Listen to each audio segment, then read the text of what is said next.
Okay, we're going to talk about a disrespectful mare in pasture. This mare keeps pinning her ears at me. When this was coming up, he's kind of like trying to push me a little bit. At one ear's pinned to the other one. Okay, there he stopped. So he showed a little respect when he walked up and stopped. And of course, as soon as I started this tape, the other mare that was being a little pushy left. You got some mares here eating some leftover grass out here. Just observing horses, watching them. If you can hear that popping of that tail. Okay, see this mare, the way she's approaching me? See those ears pinned? I don't know if she's doing that to him or me. But if I back away, she's going to think she did that to me. So I backed away and she stopped, so that told me she was telling him. She could have been telling me, get away from him. But see how she's approaching me? I don't like that. And if I move away from her and I go, oh my goodness, oh no, she's learning to push me. I'm teaching this horse right now how to be disrespectful because I'm not pushing back. And I see people do this all the time in pasture. Don't let a horse push on you. See, she's coming off those ears pins, and when I try to push her, she pushes. See those ears? I don't like that. Now maybe some people say she's a pity mare, or maybe she's being she's in heat.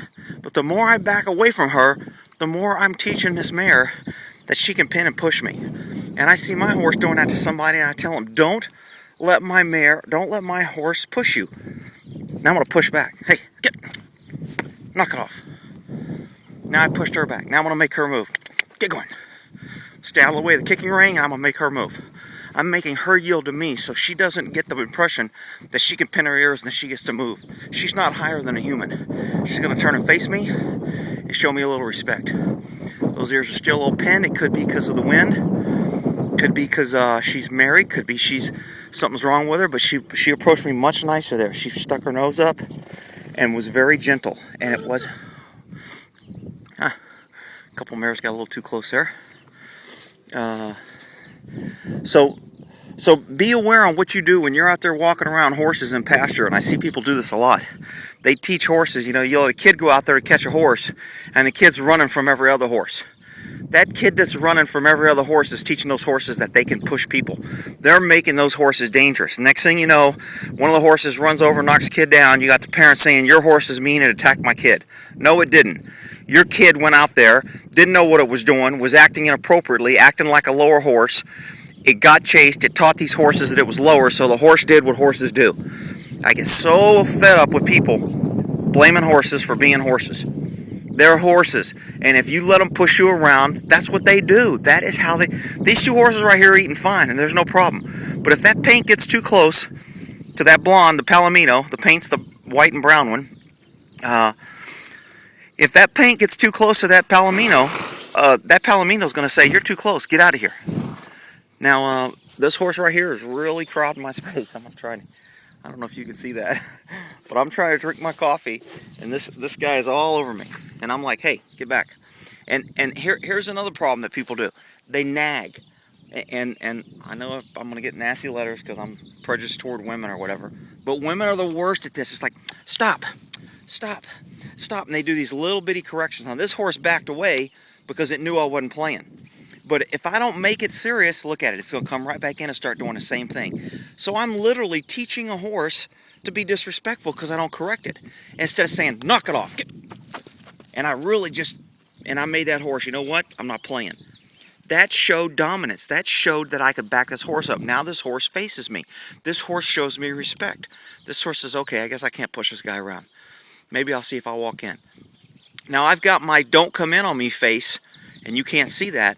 But if I change my face and say, all right, we can be friends again, you can come on in, she will read that, and she might walk in. Right now she found some good grass, and there's an old saying, every 11 seconds is a new day to a horse. I just pushed that horse, it's a new day.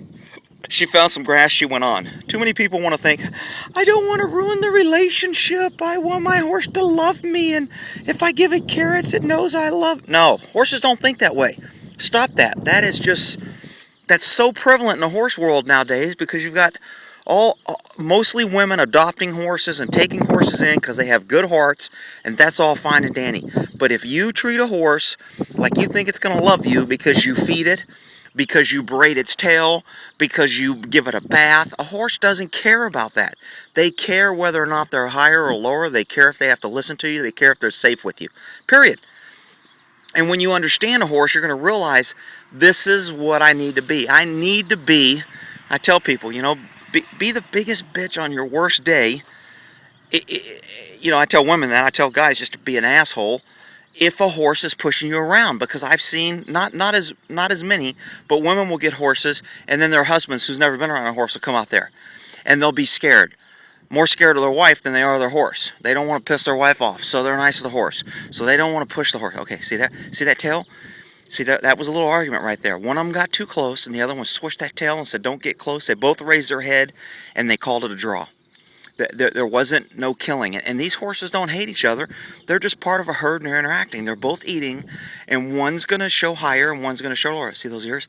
See that head went up? Told her to move. Look at that paint. It said, okay, I'll move. It moved its head only a foot, but that's all it took for it to say, I got it. I saw your ear pin. I saw your body movement. I'll give you more room. And that right there, that one little movement tells me the blonde, the Palomino, is higher than the black and white paint or brown and white paint. So, again, watch these horses. Now, see the paint? It's slowly pushing in again. Now, somebody might say, that paint's stupid. Look, got warned again. Moved his head, but it pushed back in. And it's kind of wondering, am I going to push it? Am I going to push it more?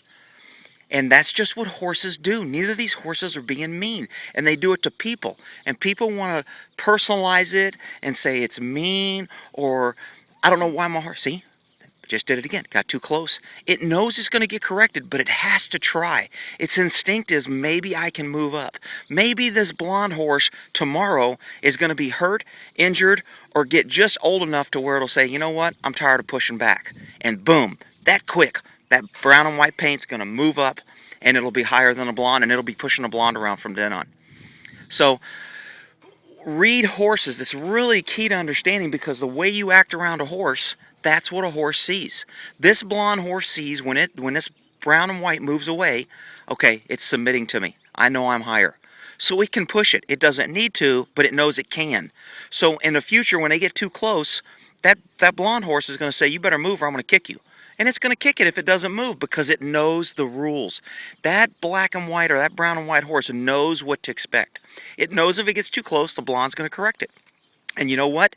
It still moves in. Just like your horse may know yesterday that you rode him and you got on him and it was a perfect horse. But today is a new day. And unless you establish that leadership role, unless you get in there and say, hey, you know what? I'm still the boss. You need to pay attention. It may say, you know what? Today's the day I'm going to see if my leader is really the leader. And again, it's not being mean. It's not being aggressive. This horse is all up on me right now again. Okay, wanted to come in, it's getting on my coffee, it's nosing me, it's doing all this. Now, I don't like to correct other people's horses, but when I'm out in pasture, I have to remain safe. So this little guy here isn't being mean, but it's crowding my space more than I would like, but I'm not going to correct it because I'm out here.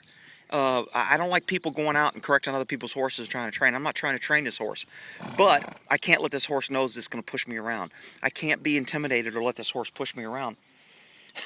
I know you're just pushing your little luck. But she's not being mean. She's just seeing what she can get away with. And I tell people that. Be aware. Your horse is just trying to be a horse. It's trying to move up in a pecking order. These two horses over here are lower than the horse that's next to me. Now I'm going to walk on the other side of these horses and watch what happens to these horses when I walk by. They're going to ignore me because I'm not going to tell them to move. But they're aware that I can make any of them move. They know I'm higher. But what I'm trying to do is I'm going to see if I can't draw that other horse to come over here and watch what happens when she comes over with these other two lower horses. See this horse paying attention to me? That's good. She's smelling something right now. I got to look up that word so I pronounce it right. The Fleischmann or Fellman response. Horse licks his lips so he can get more air. Anyway, I'm getting to the 10 minutes, so I got to end this. Observe your horses. Watch how these horses communicate. And I won't say much about these braided tails here that really serve no purpose. You see this tail is chasing flies? Look at that other tail. All that's doing is snapping the horse. It hurts it. Every time it whips it, it snaps it. And it snaps other horses and its weight. And it does no good for the horse. And that horse's tail is not braided for the horse. It's braided for the person. And I don't like doing things for me. When I handle horses, I do it for the horse. So we'll end it there, and I hope that helps.